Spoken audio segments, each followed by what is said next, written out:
आज का पहला प्रश्न है, प्रत्येक क्रिया के बराबर एवं विपरीत प्रतिक्रिया होती है, किसने कहा था? ऑप्शन आपके सामने है, एडिसन, पास्कल, न्यूटन, आइंस्टीन। आपको कमेंट करके जवाब देना है कि इसमें सही आंसर क्या होगा।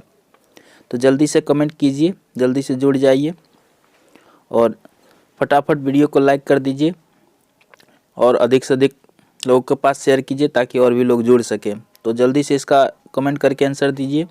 समय सीमा समाप्त हुआ, 5 सेकंड मिलेंगे आपको। तो इसका सही आंसर है न्यूटन, न्यूटन ने कहा था। तो चलते हैं अगले प्रश्न की ओर।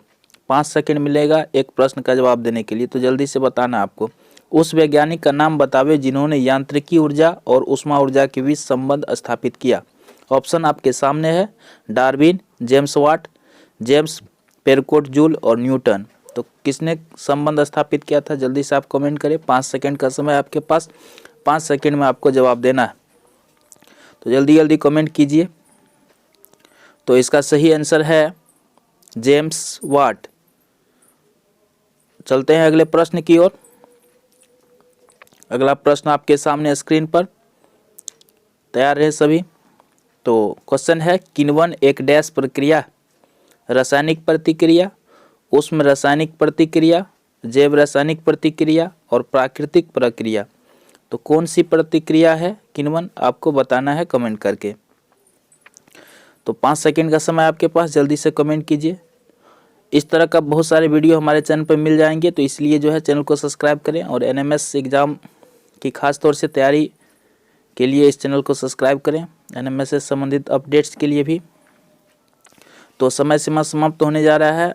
इसका सही आंसर है जैव रासायनिक प्रतिक्रिया, ऑप्शन सी इसका सही आंसर है।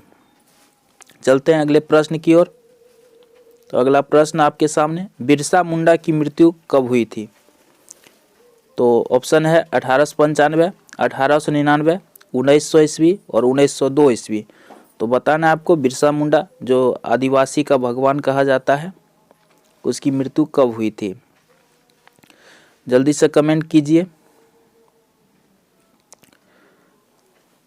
कमेंट कीजिए और मैं सही आंसर इसका बताऊंगा, तो फिर उसमें आप मिलाइए कि देखिए आपका सही हुआ कि नहीं। तो इसका सही आंसर है 1900 ईस्वी।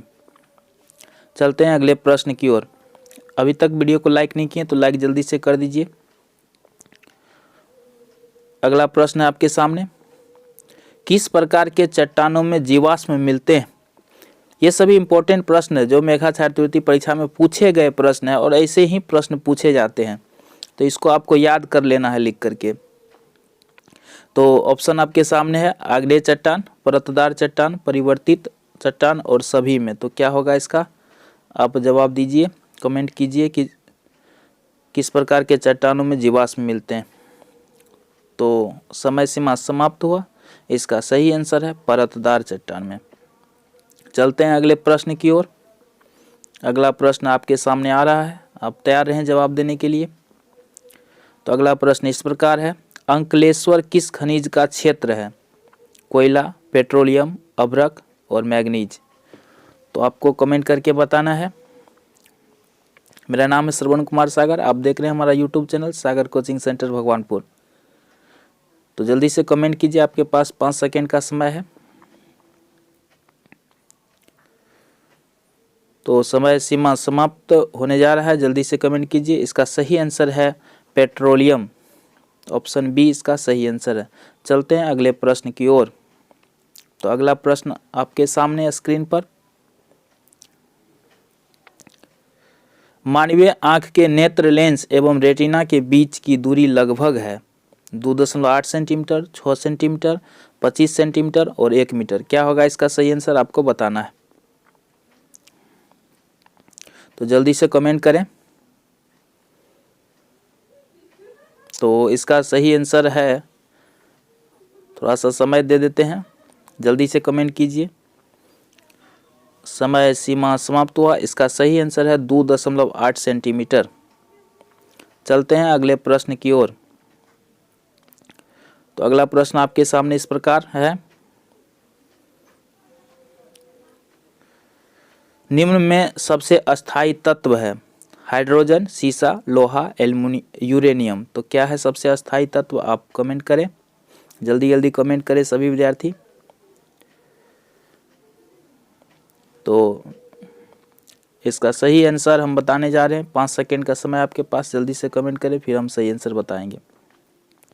तो इसका सही आंसर है हाइड्रोजन। इसका सही आंसर होगा हाइड्रोजन।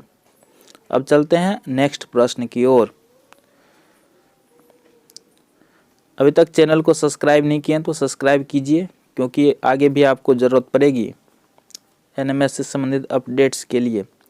तो अगला प्रश्न आपके सामने है, प्रार्थना समाज के संस्थापक कौन थे?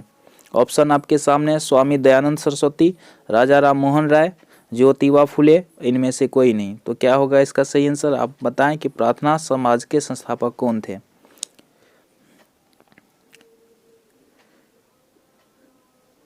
तो 5 सेकेंड है आपके पास, जल्दी से कमेंट कर दीजिए। तो इसका सही आंसर है इनमें से कोई नहीं। इसका सही आंसर है इनमें से कोई नहीं। चलते हैं अब अगले प्रश्न की ओर। तो अगला प्रश्न आपके सामने है,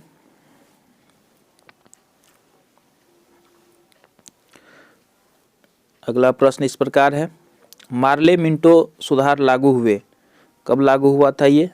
1871, 1905, 1909 और 1919। तो आपको बताना है कि ये मार्ले मिंटो सुधार कब लागू हुआ था।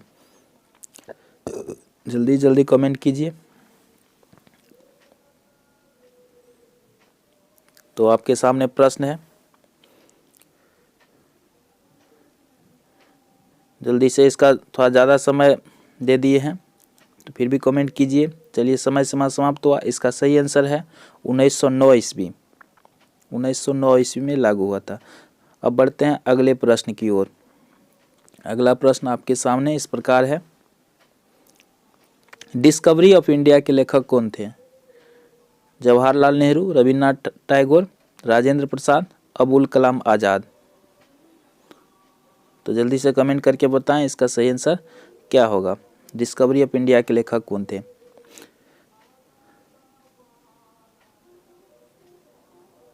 तो जल्दी से कमेंट करें।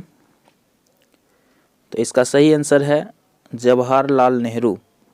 जवाहरलाल नेहरू ने ये बुक लिखी थी, डिस्कवरी ऑफ इंडिया। चलते हैं अगले प्रश्न की ओर, जो इस प्रकार है आपके सामने स्क्रीन पर। विश्व मानवाधिकार दिवस कब मनाया जाता है? बहुत ही हाईलाइट प्रश्न है ये, बार बार परीक्षा में पूछे जाते हैं। 20 जनवरी, 15 अगस्त, 1 मई, 10 दिसंबर। तो क्या होगा इसका सही आंसर? आप कमेंट करके बताएं। जल्दी से कमेंट करें।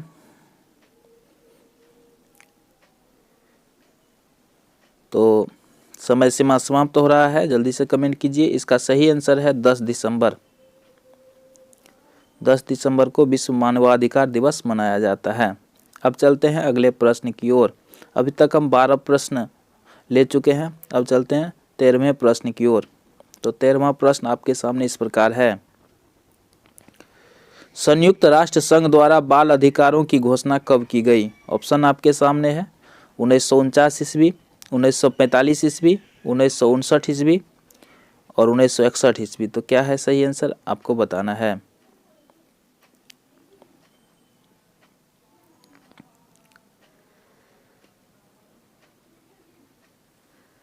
तो समय सीमा समाप्त होने जा रहा है, जल्दी से कमेंट करें।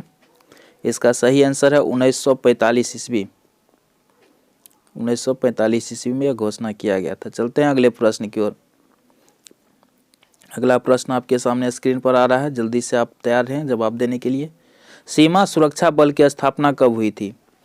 तो ऑप्शन आपके सामने है, 1965, 1968, 1967 और 1956। सीमा सुरक्षा बल, जिसको संक्षेप में एसएसबी कहा जाता है, तो एसएसबी का जो स्थापना है ये कब हुआ था, ये आपको जवाब देना है। एसएसबी का ही फुल फॉर्म होता है सीमा सुरक्षा बल। तो इसकी स्थापना कब हुई थी, ये आपको जवाब देना है। 5 सेकेंड के अंदर आपको जवाब देना है, और वो भी कमेंट करके। तो जल्दी से कमेंट करें। तो समय सीमा समाप्त होने जा रहा है। इसका सही आंसर है 1965 ईस्वी। चलते हैं अब अगले प्रश्न की ओर। अगला प्रश्न आपके सामने स्क्रीन पर, बक्सर का युद्ध कब हुआ था? 1757 ईस्वी, 1764 ईस्वी, 1765 ईस्वी और 1769 ईस्वी। बहुत सारे युद्ध पूछे जाते हैं परीक्षा में, और मैंने एक वीडियो बनाया था कि ऐतिहासिक युद्ध कैसे याद रखें, तो आप अगर उस वीडियो को नहीं देखें तो उसको ज़रूर देखिएगा। प्लेलिस्ट में जो है आपको वो वीडियो मिल जाएगा। उसमें मैंने जितने भी इम्पोर्टेंट युद्ध है सभी का ट्रिक बता दिया है कि किस तरह से युद्ध को याद रखा जाता है, और जितने महत्वपूर्ण दिवस है उसको भी याद करने की ट्रिक हमने बता रखी है। तो आप उस वीडियो को प्लेलिस्ट में जा कर के देख सकते हैं। तो इसका सही आंसर हो जाएगा 1764 ईस्वी। अब चलते हैं अगले प्रश्न की ओर। अगला प्रश्न है, माय एक्सपेरिमेंट्स विद ट्रूथ के लेखक कौन है? तो गांधी जी, दयानंद सरस्वती, एनी बेसेंट, इनमें से कोई नहीं। तो कौन है इसके लेखक, आपको बताना है। तो जल्दी से आप कमेंट करें। तो इसका सही आंसर है, 5 सेकेंड आपके पास समय है, जल्दी से कमेंट कीजिए, फिर हम आंसर बता रहे हैं। तो इसका सही आंसर है गांधी जी। गांधी जी ने इस बुक को लिखा था, माय एक्सपेरिमेंट्स विद ट्रूथ। अगला प्रश्न लेते हैं। तो अगला प्रश्न आपके सामने स्क्रीन पर, तैयार रहें आप जवाब देने के लिए। तो अगला प्रश्न इस प्रकार है, भारत सरकार ने बाल श्रम अधिनियम लागू किया 1986 ईस्वी, 1775 ईस्वी, 1991 ईस्वी, 1980 ईस्वी। तो जल्दी से बताइए इसका सही आंसर क्या होगा। भारत सरकार ने बाल श्रम अधिनियम लागू किया था, कब किया था?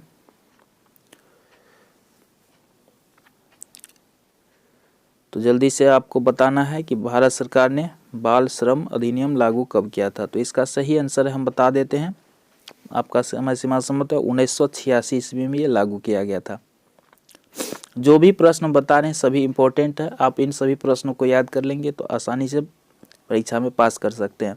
इसको आप लिख करके रखें कॉपी में, और इसका आंसर भी लिख लें और आप उसे अच्छा तरह से याद कर लें। अगला प्रश्न आपके सामने है, भारत के किस राज्य में साक्षरता दर सबसे निम्न है? ऑप्शन आपके सामने है, राजस्थान, छत्तीसगढ़, झारखंड और बिहार। तो कहाँ पर साक्षरता दर सबसे कम है? इसका मतलब कि सबसे कम पढ़ा लिखा व्यक्ति वाला राज्य कौन सा है? तो आप जल्दी से बताएं कि कौन सा है। बहुत ही आसान प्रश्न है, तो चलिए इसका बता देते हैं क्योंकि बहुत ही आसान है। आप लोगों ने, इसका सही आंसर है बिहार। बिहार सबसे निम्न साक्षरता वाला राज्य। अगला प्रश्न आपके सामने स्क्रीन पर, विद्युत बल्ब के भीतर निर्वात रहता है, वायु भरी रहती है, निष्क्रिय गैस भरी रहती है, हाइड्रोजन गैस भरी रहती है। तो क्या भरा रहता है, आप कमेंट करके बताएं। बहुत ही आसान सा प्रश्न। आप ये ना समझें कि आसान है, आपको याद है तो आसान है, ऐसे ही प्रश्न पूछे जाते हैं। जो लगता तो आसान है लेकिन इसमें विद्यार्थी फंस जाता है। तो इसका सही आंसर है निष्क्रिय गैस। विद्युत बल्ब के भीतर निष्क्रिय गैस भरा रहता है। अब चलते हैं अगले प्रश्न की ओर, देखते हैं कि अगला प्रश्न कौन सा है। तो अगला प्रश्न आपके स्क्रीन पर, अभी तक देख लिए वीडियो को और अभी लाइक नहीं किया तो जल्दी से लाइक कर दीजिए, तब तक मैं आपके सामने अगला प्रश्न आ रहा है। तो अगला प्रश्न आपके सामने, हमारे मंदाकिनी की आकृति दीर्घवृत्तीय, वृत्तीय, सर्पिल, परावलय। तो कैसी आकृति है हमारी मंदाकिनी, जिसको मंदाकिनी की आकृति, जिसको गैलेक्सी भी कहते हैं अंग्रेजी में। तो इसका सही आंसर हम बताने जा रहे हैं, जल्दी से आप पहले कमेंट करें फिर मैं आंसर बता रहा हूँ। तो इसका सही आंसर है सर्पिल। इसका सही आंसर है सर्पिल। अब बढ़ते हैं अगले प्रश्न की ओर। अगला प्रश्न आपके सामने स्क्रीन पर, ये रहा प्रश्न, जल्दी से आप कमेंट करके जवाब देना है आपको। पुष्पी पादपों में दोहरे निषेचन के फलस्वरूप उत्पादित अंग कौन सा है? फल, बीज, बीजपत्र और भ्रूण पोष। तो कौन सा सही है, इसका जवाब आपको देना है। 5 सेकेंड के अंदर में आपको इसका जवाब देना है। तो आप सोचें कि इसका सही आंसर क्या होगा और कमेंट करें। अगर इस तरह से आप कमेंट करते हैं वीडियो में तो आपकी तैयारी अच्छी हो जाएगी, आपका जो है जीके मजबूत हो जाएगा और आसानी से आप परीक्षा में पास कर सकते हैं। तो इसका समय सीमा समाप्त होने जा रहा है। इसका सही आंसर होगा बीज पत्र, ऑप्शन सी इसका सही आंसर है। अब बढ़ते हैं अगले प्रश्न की ओर। अभी तक 21 प्रश्न बता चुके हैं, तो 22वां प्रश्न ले लेते हैं। भारतीय संविधान का संरक्षक है संसद, राष्ट्रपति, सर्वोच्च न्यायालय और प्रधानमंत्री। तो 4 ऑप्शन आपके सामने, 4 में एक सही है। कौन सा सही है ये आपको कमेंट करके बताना है और आपके पास समय है 5 सेकेंड का। तो आप जल्दी से कमेंट करें कि इसका सही आंसर क्या होगा। चलिए, बहुत ही आसान प्रश्न है तो जल्दी बता देते हैं। इसका सही आंसर है सर्वोच्च न्यायालय। सर्वोच्च न्यायालय भारतीय संविधान का संरक्षक। अब बढ़ते हैं अगले प्रश्न की ओर। तो अगला प्रश्न आपके सामने आ रहा है। आज है 23 जनवरी, आज नेताजी सुभाष चंद्र बोस की जयंती है, तो हम उन्हें याद करते हैं। अगला प्रश्न आपके सामने, एक प्रकाश वर्ष बराबर होता है 3 गुना 10 पे पावर 8 किलोमीटर, 3 गुना 10 पर पावर 10 किलोमीटर, 9.46 गुना 10 पे पावर 12 किलोमीटर, 9.46 गुना 10 पावर 15 किलोमीटर। तो क्या है सही आंसर आपको बताना है। एक प्रकाश वर्ष कितने के बराबर होता है, तो जल्दी से बताएं। इसका कमेंट करना थोड़ा मुश्किल हो जाएगा, तो इसलिए हम इसका आंसर जल्दी बता देते हैं। इसका सही आंसर है सी, 9.46 गुना 10 पे पावर 12 किलोमीटर इसका सही आंसर है। अगला प्रश्न ले लेते हैं, आज का सेकेंड लास्ट प्रश्न। बॉक्साइड एक अयस्क है बोरोन का, एल्यूमिनियम का, बेरियम का और क्रोमियम का। तो किसका अयस्क है बॉक्साइड, ये आपको बताना है। तो बहुत ही आसान सा प्रश्न, ये भूगोल से लिया गया है। तो इसका जो सही आंसर है वो है एल्यूमिनियम। एल्यूमिनियम बॉक्साइड एक अयस्क है एल्यूमिनियम का। तो अगला प्रश्न पे चलते हैं। अभी तक वीडियो को देख लिए हैं और सब्सक्राइब नहीं किए तो सब्सक्राइब कर दीजिए और नोटिफिकेशन बेल को भी ऑन कर दीजिए, ताकि जब भी हम वीडियो अपलोड करेंगे तो आपके सामने नोटिफिकेशन चला जाएगा और आप उसको देख सकते हैं। तो चलते हैं आज का आखिरी प्रश्न की ओर। तो आखिरी प्रश्न इस प्रकार है, बहुत ही आसान सा प्रश्न है आखिरी, सबको जवाब देना है। तो आज का आखिरी प्रश्न, एड्स रोग के लिए उत्तरदायी कारक है जीवाणु, मच्छर, विषाणु, इनमें से कोई नहीं। तो कौन एड्स रोग के लिए जिम्मेवार है, इस चारों में से आपको जवाब देना है कमेंट करके 5 सेकेंड के अंदर। तो जल्दी से कमेंट कीजिए। रोज़ शाम को 7 बजे आपको इस तरह का वीडियो देखने को मिल जाएगा, तो इसलिए जो है चैनल को सब्सक्राइब करके रखें। और रीजनिंग, मैथ और जीके से संबंधित बहुत सारे वीडियो आपको प्लेलिस्ट में मिल जाएंगे, तो आप उन्हें जा कर के देख सकते हैं। तो इसका जो सही आंसर है वो है इनमें से कोई नहीं। इसी के साथ आज का जो क्लास